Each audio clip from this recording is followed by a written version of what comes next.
तो hi guys, इस video के अंदर अपनी बात करेंगे जो सूचना तकनीक का नया चैप्टर ज्वाइन हुआ है रीट लेवल फर्स्ट और सेकंड में मेन पेपर में। उसके बारे में अपने कक्षा 7 की 8वीं की बुक जो है उसमें कंप्यूटर का पार्ट है। तो कंप्यूटर के पार्ट में से सूचना तकनीकी के अंदर कंप्यूटर तकनीकी भी आती है, तो वहाँ से क्वेश्चन ट्रेंड करेगा दोस्तों। तो आप चैनल को अवश्य सब्सक्राइब जरूर करें, क्योंकि मैं विभिन्न तरह के क्वेश्चन आपके लिए इस चैनल पर लाऊंगा और भी हाई लेवल के क्वेश्चन इस पर लाऊंगा। और यहीं से क्वेश्चन आ जाएगा, यहीं से क्वेश्चन एग्जाम में मिलेगा आपको, क्योंकि कंप्यूटर से संबंधित और सूचना तकनीकी से संबंधित तो यहाँ से क्वेश्चन अवश्य आएंगे दोस्तों। और चैनल को सब्सक्राइब जरूर करें और लाइक करें और आपके टेलीग्राम व्हाट्सएप ग्रुप पे ज़रूर शेयर करें। तो क्या है कि जैसा कि मान लो वीडियो तो आप देख ही रहे हो, है ना। एग्ज़ाम में सीट लेनी है, नौकरी ज़रूर लगनी है, और नौकरी लगते ही आप चैनल को अनसब्सक्राइब कर देना, ठीक है। और वीडियो को पूरी देखें दोस्तों, क्योंकि यहाँ से क्वेश्चन ट्रेंड करेगा आप जरूर। तो कंप्यूटर का पार्ट है, तो आप जानते हो कंप्यूटर सूचना तकनीकी के अंतर्गत आता है। तो कंप्यूटर क्या है? कंप्यूटर के मुख्य भाग, इनपुट उपकरण, आउटपुट उपकरण, कंप्यूटर के गुण। तो आप जानते हो कंप्यूटर के गुण। तो पढ़ते हैं। आज के कंप्यूटर दौर में हमारे जीवन के प्रत्येक क्षेत्र में कंप्यूटर का उपयोग निरंतर बढ़ता जा रहा है। कंप्यूटर क्या है? कंप्यूटर एक यंत्र है या डिवाइस है जो डाटा को अर्थपूर्ण सूचना में बदल देता है। किसमें? अर्थपूर्ण सूचना में। अब देखो यहाँ सूचना शब्द आ गया। जब आप सोच रहे हैं कि डाटा क्या है, कक्षा में अध्ययनरत विद्यार्थियों के नाम, उम्र, लिंग, पिता का नाम, ऊंचाई, वजन, विभिन्न विषयों में प्राप्त अंक आदि को डाटा कर सकते हैं अपन। यानी कि कक्षा में नाम है ना, पिता का नाम, तो ये क्या है? एक डाटा है। इन सभी डाटा से कंप्यूटर द्वारा तैयार विद्यार्थियों का वांछित प्रारूप में समग्र परीक्षा परिणाम व विद्यार्थियों का पृथक पृथक प्रगति पत्र। आप जानते हो जब मूल्यांकन होता है तो प्रगति पत्र दिया जाता है, तो वो क्या है? अर्थपूर्ण सूचना है। तो कंप्यूटर को उसके कार्यों को ध्यान में रखते हुए निम्नलिखित प्रकार से परिभाषित कर सकते हैं। तो आगे बढ़ते हैं कि डाटा। अब जानते हो डाटा को इनपुट के रूप में ग्रहण करता है ना। तो संग्रहित स्टोर करता है, तो उसी को डाटा बोलते हैं। तो इच्छानुसार उस पर कार्य करता है, त्याग प्रोसेस करता है। ध्यान रखना, प्रोसेस शब्द। वांछित प्रारूप में प्रिंट करता है, हार्ड कॉपी में, आउटपुट प्रिंटर के माध्यम से, ठीक है। तो यह है कंप्यूटर के मुख्य भाग, ये जरूर ध्यान होना चाहिए सूचना तकनीकी में। Memory unit, arithmetic logic unit, नियंत्रण यूनिट, सेंट्रल प्रोसेसिंग यूनिट और इनपुट यूनिट। इनपुट में कीबोर्ड माउस है, आउटपुट में मॉनिटर, प्रिंटर, स्पीकर, ठीक है। ये ध्यान रखना। और यह है सीपीयू, तो इसकी फुल फॉर्म है सेंट्रल प्रोसेसिंग यूनिट। ध्यान रखना, memory unit, arithmetic logical unit और नियंत्रण यूनिट मेन इकाई ये होती है कंप्यूटर की। तो ये विशेषकर एग्जाम में यहाँ से आएगा फ्रेंड्स। तो ध्यान रखना, ये जो डायग्राम है अच्छी तरह से ध्यान रखना। और यहाँ से क्वेश्चन, यहीं से क्वेश्चन आ जाएगा, या डाटा क्या है, 4 ऑप्शन दे देगा आपको, है ना। तो इस तरह से आप इसको क्लियर या तैयार करना है। तो कंप्यूटर को मुख्यतः 3 इकाइयों में बांटा गया है। आप जानते हो, इनपुट इकाई, सेंट्रल प्रोसेसिंग इकाई और आउटपुट इकाई। तो इनपुट इकाई में कौन कौन सी? तो डेटा डालने के काम आती है। इनपुट किसके काम में आती है? यानी कि कंप्यूटर में पेन ड्राइव, है ना, किसके माध्यम से डेटा डाला जा सकता है? सेंट्रल प्रोसेसिंग यूनिट, है ना, यह कंप्यूटर का मुख्य भाग है। डाटा को संग्रहित करता है, विभिन्न प्रकार की कैलकुलेशन या गणनाएं करता है, कंप्यूटर की समस्त क्रियाओं पर कंट्रोल करता है। ध्यान रखना, कौन? सीपीयू। अब इसके अंतर्गत 3 भाग होते हैं। ध्यान रखना, memory, ALU arithmetic logic unit और नियंत्रण यूनिट कंट्रोल यूनिट।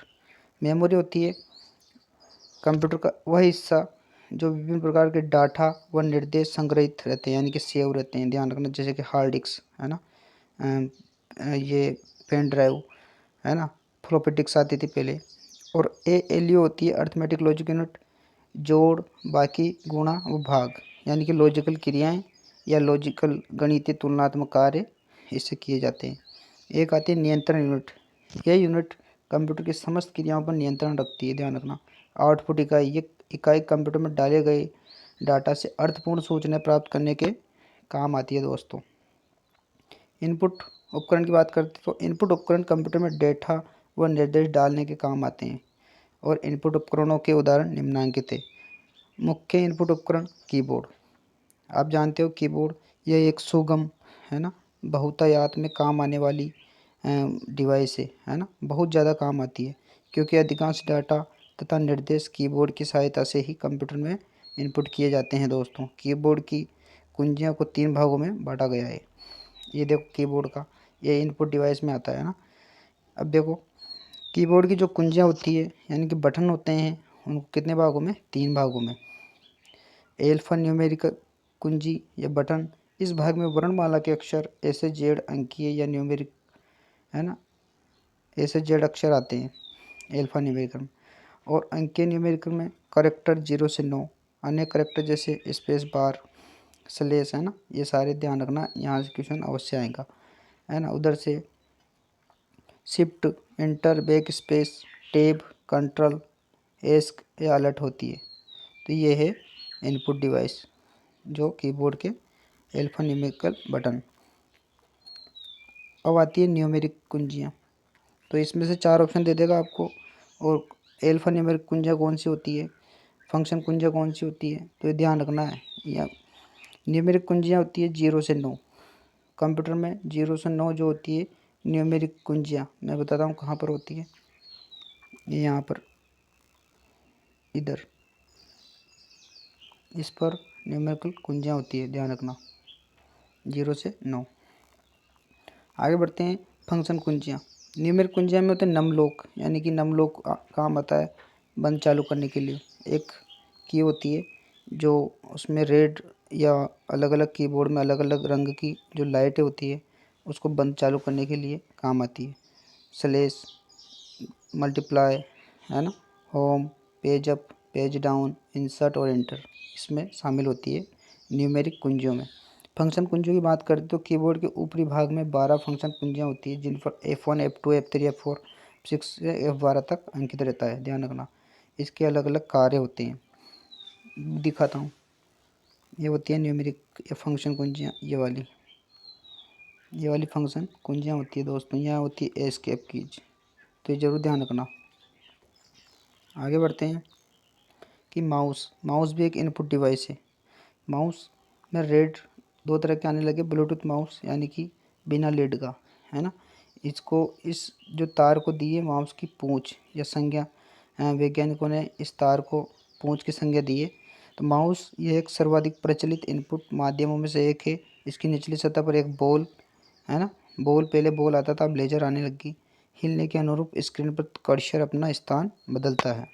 जब कर्सर निर्धारित स्थान पहुंचता है तो माउस बटन को क्लिक कर हम निर्देश का चयन कर निर्देश प्रदर्शित करते हैं। वर्तमान में ऑप्टिकल माउस ज़्यादा प्रचलित है ना, यानी कि ऑप्टिकल में होती है, नीचे लाइट जलती है, उससे ही लेजर काम करता है।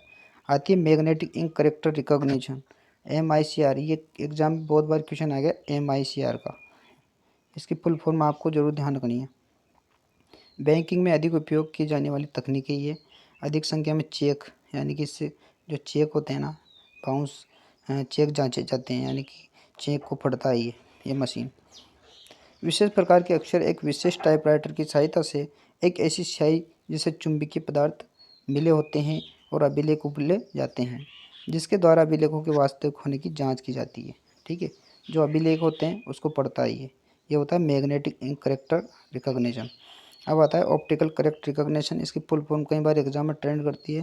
तो इस तकनीक में ऑप्टिकल व लेजर स्कैनर की सहायता से छपे हुए ये टाइप या निम्नलिखित पत्र अत्यंत तीव्र गति से 300 पेज प्रति घंटा से पढ़े जाते हैं। यह तकनीक उन संस्थाओं में मुख्य रूप से उपयोगी में लाई जाती है जहां अधिक मात्रा में बिल बनाने का कार्य होता है। तो ध्यान रखना, यह है ऑप्टिकल करेक्टर है ना। ये जो चित्र नज़र आ रहा है ये ऑप्टिकल करेक्टर है। और यहाँ से ये आपने ये इतनी सामान्य जानकारी पढ़ ली जिसमें क्वेश्चन गलत नहीं होगा। ऑप्टिकल मार्क रीडिंग की बात करते हैं तो इसकी फुल फॉर्म है ऑप्टिकल मार्क रीडिंग। यह एक ऐसी डिवाइस है जो किसी कागज़ और पेंसिल या पेन के चिन्ह की उपस्थिति और अनुपस्थिति को जांचती है, जिसमें चिन्हित कागज़ पर प्रकाश डाला जाता है और परावर्तित प्रकाश को जांचा जाता है। यह तकनीक केवल छपे हुए कार्ड या फार्म में निश्चित स्थानों पर पेंसिल बॉक्सों को जांचती है। OMR किसी परीक्षा की उत्तर पुस्तिका को जांचने के लिए अत्यधिक उपयोगी डिवाइस है। तो ये ऑप्टिकल मार्क डिवाइस, तो ये ध्यान रखना, ये तीनों ये इनपुट डिवाइस है ना, तीनों चारों जो भी है ये इनपुट डिवाइस है। Keyboard, mouse, magnetic, electrical, optical, और ये इनपुट डिवाइस में आती है दोस्तों। अगली चलती हैं स्कैनर, ये भी इनपुट डिवाइस में है।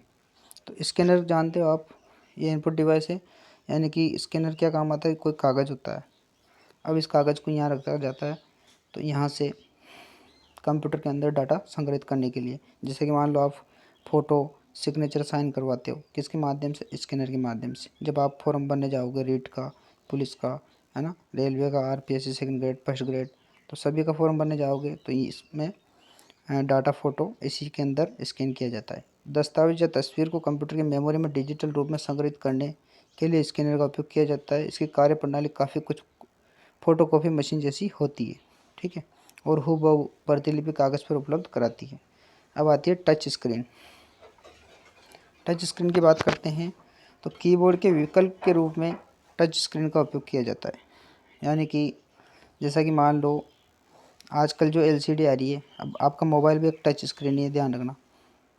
तो आजकल जो एलईडी आ रही है या मॉनिटर स्क्रीन आ रही है, जो वो किसकी छूकर, है ना, उसको बोलते हैं टच स्क्रीन। नई नई टेक्नोलॉजी चलेगी, तकनीकी चलेगी, तो अब कीबोर्ड के विकल्प के रूप में टच स्क्रीन का उपयोग किया जाता है। मॉनिटर स्क्रीन को अंगुली से यथास्थान छूकर कंप्यूटर को निर्देश प्रदान किए जा सकते हैं इससे, है ना। माइक्रोफ़ोन की बात करते हैं तो माइक्रोफ़ोन आप जानते हो, अभी जो मैं रिकॉर्ड कर रहा हूँ वो किसके माध्यम से हो रहा है, माइक्रोफ़ोन के माध्यम से, है ना। तो ये भी क्या है, एक इनपुट डिवाइस है जिसके माध्यम से आवाज़ को इनपुट के रूप में कंप्यूटर में डाला जाता है। वेब कैमरा, ये भी एक इनपुट डिवाइस है। तो हम दूसरे शहर या देश विदेश में बैठे जहाँ व्यक्ति से सीधे बात कर रहे हैं, उसकी गतिविधि कंप्यूटर स्क्रीन पर दिखाई दे रही है, वो किसके माध्यम से, वेब कैमरा के माध्यम से। और पीछे आपके मोबाइल में लगा हुआ है वो भी वेब कैमरा है, तो आपको जरूर ध्यान रखना है।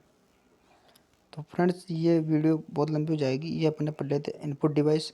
और चैनल को आप सब्सक्राइब करें और इसी तरह से प्यार, सभी मेरे प्यारे भैया बहनों, सभी प्यार बनाए रखें। मिलते हैं नेक्स्ट वीडियो में, पार्ट 2 में। तो ये इनपुट डिवाइस हो गए थे सूचना तकनीकी का। तो कंप्यूटर का सिलेबस उसमें जुड़ा हुआ है, पार्ट जुड़ेगा, तो आप रिवीजन अच्छे से कर लें, है ना, अभी से पढ़ लें, ताकि बाद में ज़्यादा परेशानी नहीं आएगी और इम्पोर्टेंट टॉपिक पढ़ना पड़ेगा बाद में। तो जय हिंद, जय भारत।